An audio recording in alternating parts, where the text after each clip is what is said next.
하나님 아버지 감사합니다. 저희들 구원해 주시고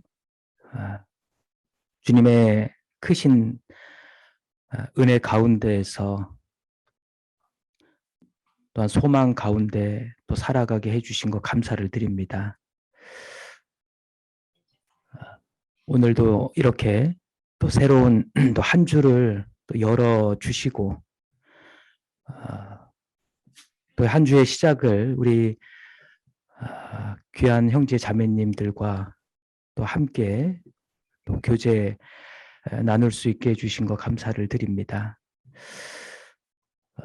오늘 또 주일 하루를 통해서 저희들 한 주간을 계획하고 또 지난 시간들을 또 돌아보며 또 서로를 또 살필 수 있는 귀한 시간 되게 해 주시옵소서.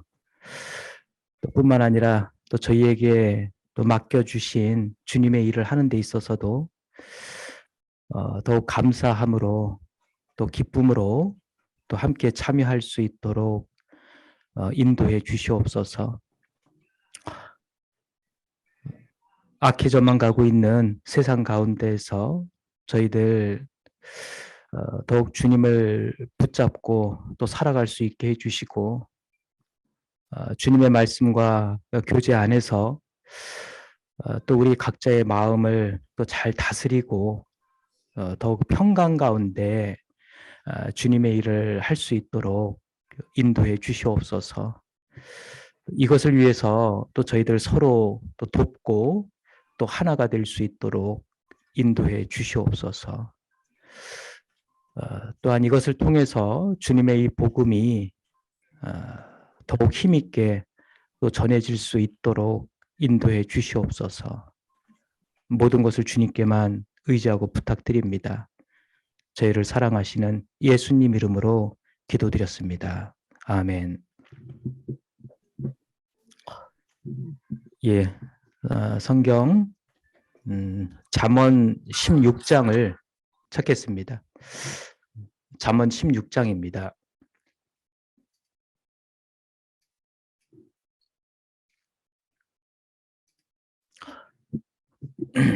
16장 7절 말씀만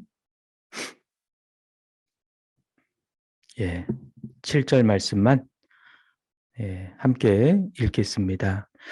사람의 행위가 여호와를 기쁘시게 하면 그 사람의 원수라도 그로 더불어 화목하게 하시느니라. 됐습니다. 평안하셨습니까?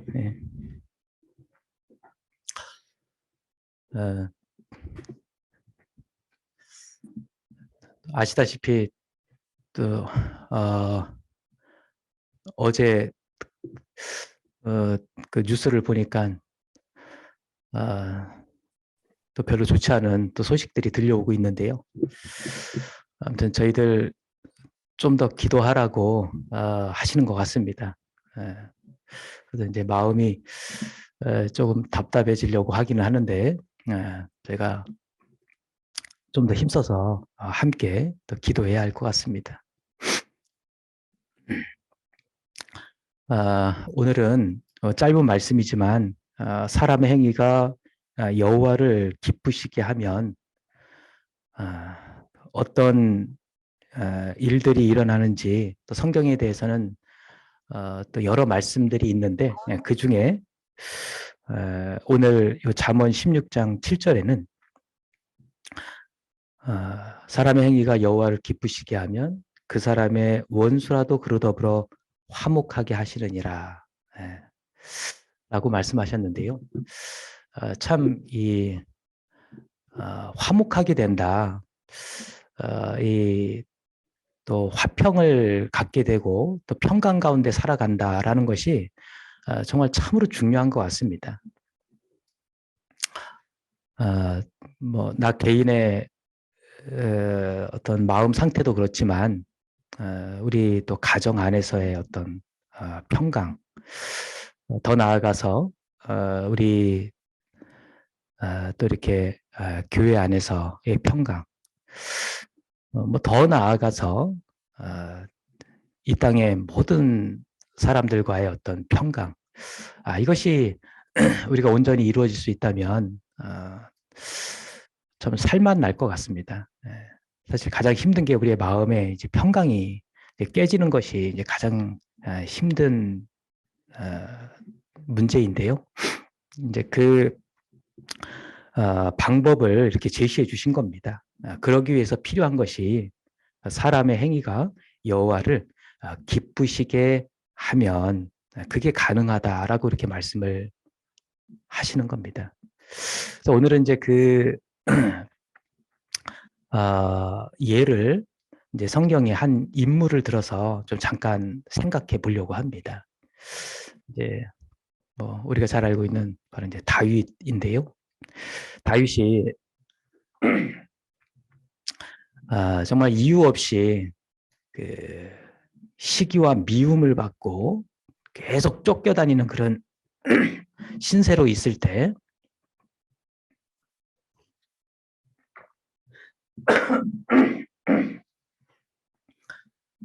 죄송합니다. 다윗을 그때 따르는 사람들이 다윗 혼자 이제 도망 다닌 게 아니잖아요. 함께 다윗을 따라다니는 사람들이 한 600명 가량 정도 됐잖아요. 근데 그 다윗의 사람들은 이 사울을 어떻게 생각했을까요? 좋게 생각했겠습니까? 원수처럼 여겼습니다. 사울이 어느 날 이 삼천 군사를 거느리고서 이제 다윗을 쫓는 중에 이제 잠깐 이제 굴 속으로 들어가게 되잖아요. 뭐 다른 이유가 아니고 이제 용변을 보기 위해서. 그러니까 당연히 혼자 들어갔겠죠. 그런데 마침 그 굴 속에는 누가 있었냐면 다윗의 사람들이 그 안에 있었어요. 어떻게 보면 아유 저 원수가 자기 발로 스스로 들어오고 있네. 근데 이제 그때 한 말을 통해서 이 다윗의 사람들이 이 사울을 어떻게 생각하는지 이렇게 좀 알게 해 주시는데 사무엘상 24장을 잠깐 한번 볼까요? 사무엘상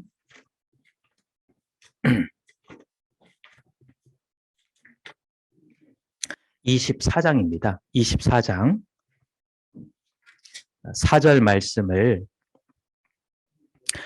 제가 읽겠습니다. 다윗의 사람들이 가로되 보소서 여호와께서 당신에게 이르시기를 내가 원수를 내 손에 붙이리니 네 소견에 선한 대로 그에게 행하라 하시더니 이것이 그날이니이다.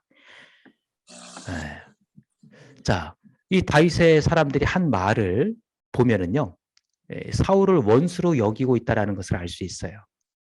바로 지금이 그 원수를 제거할 수 있는 기회를 하나님께서 주셨습니다. 이렇게 이야기하고 있는 겁니다. 그러나 결론적으로 다윗은 어떻게 했습니까? 그 다윗을 따르는 사람들의 말대로 그렇게 생각했습니까? 다윗은 사울을 제거하지 않았죠. 그 이어지는 말씀에 보면 다윗이 일어나서 사울의 겉옷자락을 가만히 베니라. 사울을 제거한 것이 아니고 그냥 겉옷자락만 살짝 베었습니다. 사실 겉옷자락조차도 베고 싶진 않았어요. 왜 그러냐면 그것 때문에 다윗이 굉장히 마음에 찔려 했거든요. 그 5절에 보면 그러한 후에 사울의 옷자락 뱀을 인하여 다윗의 마음이 찔려. 이유가 뭘까요? 6절에 이제 그 이유가 나오고 있습니다. 6절. 자기 사람들에게 이르되 내가 손을 들어 여호와의 기름 부음을 받은 내 주를 치는 것은 여호와의 금하시는 것이니 그는 여호와의 기름 부음을 받은 자가 됨이니라. 이게 이유입니다. 하나님께 기름 부음 받은 자를 치고자 했기 때문에 그 마음이 찔렸던 거예요. 다시 말해서 하나님께서 부르신 자, 하나님께서 받으신 자, 하나님께서 세우신 자를 내가 치려고 했다. 그거에 엄청 찔림을 받은 거예요. 사실 이런 기회는 이번뿐만이 아니었습니다. 또 다시 이제 사울을 제거할 수 있는 그 기회가 있었죠. 근데 그때는요, 사울과 그 따르는 모든 자들이 진 가운데 누워서 아주 깊이 잠이 들고 있었어요. 그 26장을 한번 한 장 넘겨볼까요? 26장을 보면은 두 장 넘겨야 되겠네요. 26장 8절에 보면 아비새가 다윗에게 이르되 하나님이 오늘날 당신의 원수를 당신의 손에 붙이셨나이다. 그러므로 청하오니 나로 창으로 그를 찔러서 단번에 땅에 꽂게 하소서. 내가 그를 2번 찌를 것이 없으리이다. 뭐 이거는 뭐 완전한 찬스입니다. 예. 그냥 한 번에 끝낼 수 있습니다. 저 원수를. 다윗을 따르는 사람들은 한결같아요. 예. 그러나 다윗은 이번에도 뭐라고 합니까? 예, 치라고 하지 않죠. 이번에도 단호하게 이야기합니다. 죽이지 말라. 예. 그 이유를 또 이렇게 이야기하죠. 11절입니다. 내가 손을 들어 여호와의 기름 부음을 받은 자를 치는 것을 여호와께서 금하시나니 너는 그의 머리 곁에 있는 창과 물병만 가지고 가자. 예. 자, 그 이유가 뭐였습니까? 하나님께 기름 부음 받은 자이기 때문이라는 거예요. 동일한 이유죠. 예. 변함이 없어요. 다윗이 이 사울에게 이유 없이 쫓겨다니고 생명의 위협까지 받고 있잖아요. 그게 현실 아닙니까? 자, 그런 사울을 향해서 다윗의 마음이 어떠했을까요? 좋은 마음이었겠습니까? 네, 그러진 않았을 겁니다. 왜 그러냐면 그 다윗이 그 사실 도망가는 그 상황에 그 사울의 아들 그 요나단을 또 둘 사이는 아주 돈독하잖아요. 그 요나단을 만나서 뭐라고 이야기하냐면 내가 그 뭘 잘못했길래 내 부친 앞에서 나의 죄가 무엇이간데 그가 내 생명을 이렇게까지 찾느냐. 그러면서 나와 이 죽음 사이는 한 걸음뿐이니이다. 그렇게 이야기한 적이 있었거든요. 그러니까 사실 마음은 좋은 마음은 아니잖아요. 그러나 분명한 것은 그런 마음이었지만 다윗은 사울을 향해서 진실된 마음이 있었는데 바로 뭐냐면 존귀하게 여기는 마음이었어요. 네. 존귀하게 여기는 마음. 네. 이것은 그의 인격이나 어떤 그 신앙을 보고 그런 게 아니에요. 어떤 사울의 어떤 그 인격, 사울의 어떤 신앙, 그거는 뭐 너무 지금 보잘것이 없잖아요. 그걸 보고 존귀하게 여긴 게 아닙니다. 그렇다면 왜죠? 단지 그가 하나님께 기름 부음 받은 자라는 이유 하나 때문입니다. 이건 무엇을 의미할까요? 정말 하나님을 향한 다윗의 마음이 이와 같이 순전하다라는 겁니다. 정말 다윗이 사울을 존귀하게 여긴 것은 결국 뭐냐면 하나님을 진실되이 섬긴 것을 말하는 겁니다. 하나님을 진실되게 섬기고 있다는 것을 보여주는 겁니다. 이런 이 다윗의 태도 하나를 통해서 다윗이 하나님을 얼마나 진실되게 섬기는 사람인지 알 수 있는 겁니다. 사실 그 이후에 어떤 일들이 있었냐면 사울을 자기가 죽였다고 이제 거짓으로 보고한 그 아말렉 소년이 있었지 않습니까? 이제 그러니까 자기가 어떻게 그 사울 사람들이 원수로 여기는 사울을 자기가 죽였으니까 어떻게 상을 받을 걸로 생각했겠죠. 그래서 거짓 보고를 한 거예요. 근데 그 아말렉 소년을 향해서 다윗은 어떻게 합니까? 상을 줬습니까? 아니죠. 엄벌을 내렸습니다. 네. 왜죠? 하나님께 기름 부음 받은 사람을 죽였다고 말했기 때문입니다. 직접 죽인 건 아니지만 자기가 죽였다고 말했기 때문에 그것 때문에 그런 엄벌을 내렸어요. 그리고 또 다윗은 이 사울의 죽음을 진심으로 슬퍼하고 그 애가를 불렀잖아요. 아니 원수가 죽었는데 왜죠? 하나님께 기름 부음 받은 사람이 죽었기 때문입니다. 그리고 또 그 사울의 시체를 죽었을 때 그 시체를 가져다가 장사해 준 그 길르앗 야베스 사람들이 있었습니다. 그들에게 진심으로 축복해 줬어요. 왜죠? 하나님께 기름 부음 받은 사람을 장사해 주었기 때문입니다. 다른 게 아니에요. 네. 오직 사울이 하나님께 기름 부음을 받은 사람이라는 이유로 이와 같이 행한 거예요. 다윗은 보면요, 뭐 이랬다 저랬다 하는 것이 아니라 정말 진실되잖아요. 이러한 행위를 보고 다윗을 따르는 사람들조차 정말 이해하기 어려웠을 거예요. 도대체 왜 저러실까? 네. 나아가서 별로 탐탁지 않게 여겼을 겁니다. 그러나 이로 인해 가장 기뻐하실 분이 계시죠. 네. 누구시길까요? 여호와 하나님이십니다. 하나님이 가장 기뻐하시는 겁니다. 그러니까 사람의 행위가 여호와를 기쁘시게 하면 어떤 일들이 일어난다고 했습니까? 네, 이에 대한 결과는 그 사람의 원수라도 그로 더불어 화목하게 하시느니라. 다윗은요, 자기 사람들에게만 존경을 받은 게 아니에요. 사울과 사람들, 원수지간이었던 사울과 사람들에게도 인정받고 화목을 이루게 됩니다. 다윗이 이제 다 정리가 되고 기름 부음을 받게 되잖아요. 결국은 기름 부음을 받게 되는데 3번을 받게 됩니다. 자, 처음에는 누구에게 받습니까? 사무엘에게. 그리고 두 번째는 유다 지파 사람들에게. 여기까지는 누구든지 짐작했을 겁니다. 세 번째는 이스라엘 모든 지파에게 기름 부음을 받게 됩니다. 결국 다윗은요, 모든 사람에게 인정받는 왕으로 세워지는 거예요. 그리고 축복 가운데 이스라엘을 40년간 다스리게 됩니다. 그리고 말씀에 다윗이 점점 강성하여 가니라. 하나님이 주시는 축복입니다. 여기서 생각해 볼 것은, 자, 그리스도인이란 바로 기름 부음 받은 자를 말하는 겁니다. 그리스도인은 기름 부음 받은 자입니다. 구원받은 그리스도인은 모두 성령으로 말미암아 기름 부음을 받은 사람들이에요.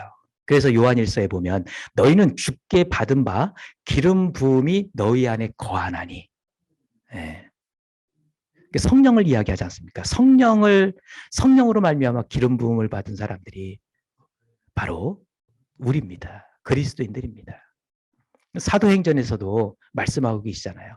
하나님이 가라사대 말세 내가 내 영으로, 성령이죠? 모든 육체에게 부어주리니, 성령으로 기름 부음을 받을 것을 말씀하시는 겁니다.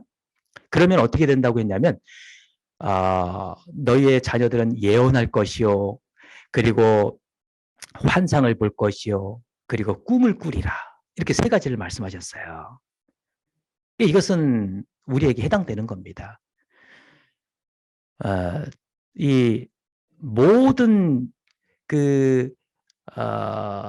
모든 육체에게 부어준다라고 말씀하셨는데, 뭐 외적인 지위와 상관없이 모든 사람에게 성령의 기름이 부어지는데, 어떤 성별이든 연령이든 어떤 계층, 인종 관계없이 복음을 듣고 믿는 모든 사람에게 성령의 기름이 부어질 것을 말씀하신 겁니다. 누구나 구원받을 것을 말씀하신 거예요. 성령을 받은 사람들에게 주어지는 것이 아까 3개, 예언할 것이요, 환상을 볼 것이요, 꿈을 꿀 거라고 했잖아요. 예언은 우리 신약 시대에는 말씀을 전하고 깨닫고 전하는 거잖아요. 환상은 어떤 인생의 새로운 목표와 비전을 갖게 되는 것이고요. 꿈은 우리 영생의 부활의 꿈, 어떤 천국의 꿈을 꾸며 살아가고 있지 않습니까? 예, 소망하며 살아가고 있지 않습니까? 이와 같이 복음으로 구원받은 모든 사람은 성령으로 말미암아 기름 부음을 받은 사람들이라고 말씀하고 계시는 겁니다. 그래서요, 우리는 정말 그 각자가 비록 이렇게 좀 서로 부족한 부분도 있고 또 연약한 부분도 있고 그리고 또 변화되지 않는 그런 모난 부분이 있어서 또 서로 이렇게 부딪히기도 하고 또 충돌도 생길 수도 있습니다. 자, 그럼에도 불구하고 정말 서로 존귀하게 여겨야 하는 것은 하나님께 기름 부음을 받은 사람들이기 때문에 그렇습니다. 하나님께서 받으신 분들이기 때문에 그렇습니다. 그래서 고린도전서 8장에 보면 내 지식으로 그 약한 자가 멸망하나니. 고린도 교회에서는 그랬잖아요. 뭐 음식 갖고도 싸우고, 뭐 입는 것 같고, 먹는 것 같고, 뭐 무슨 나를 지키는 것 같고, 그런 것 갖고 얼마나 많은 충돌이 있었습니까? 그러니까 내 지식으로 약한 자가 멸망하나니. 그는 그리스도께서 위하여 죽으신 형제라. 그가 누군 줄 아느냐? 그리스도께서 그를 위하여 죽으신 형제라. 다시 말해서 주님이 받아주신 분이다. 주님께서 성령으로 기름 부음을 주신 분이다. 기름 부음을 받은 분이다. 그는 그리스도께서 위하여 죽으신 형제라. 기름 부음을 받은 사람들입니다. 우리가 그렇다라는 거예요. 우리 각자가 서로가. 그래서 정말 우리는요. 이렇게 서로 어떤 인간적인 모습을 보고 또 나하고 맞는 사람, 안 맞는 사람 이렇게 생각하는 것이 아니라 인간적으로는 어떠하든 뭐 어떤 모양이든 다 하나님께서 받으신, 다 하나님께서 존귀하게 여기시는 분이다 라는 그런 관점으로 보려고 노력해야 할 것입니다. 또 그게 사실이지 않습니까? 시편 16편에 보면 땅에 있는 성도는 존귀한 자니 나의 모든 즐거움이 저희에게 있도다. 하나님의 마음이잖아요. 땅에 있는 성도는 존귀한 자니 나의 모든 즐거움이 저희에게 있도다. 그래서 빌립보서 2장에 너희가 주 안에서 모든 기쁨으로 저를 영접하고 또 이와 같은 자들을 존귀히 여기라. 물론 여기서는 에바브로디도를 두고 한 말씀인데 그 형제잖아요. 성도잖아요. 구원받은 그리스도인이잖아요. 기름 부음 받은 자잖아요. 존귀히 여기라. 그런 그 하나님의 관점에서 보고 생각하고 이렇게 접근하고자 할 때 비로소 하나님은 우리 모두를 하나 되게 해주시고 그리고 정말 화평케 해주실 겁니다. 그래서 정말 그 화목한 가운데 우리가 더욱 주님의 맡겨진 이 일도 더 힘있게 할 수 있게 될 거라고 생각이 됩니다. 예, 여기까지 하겠습니다. 예.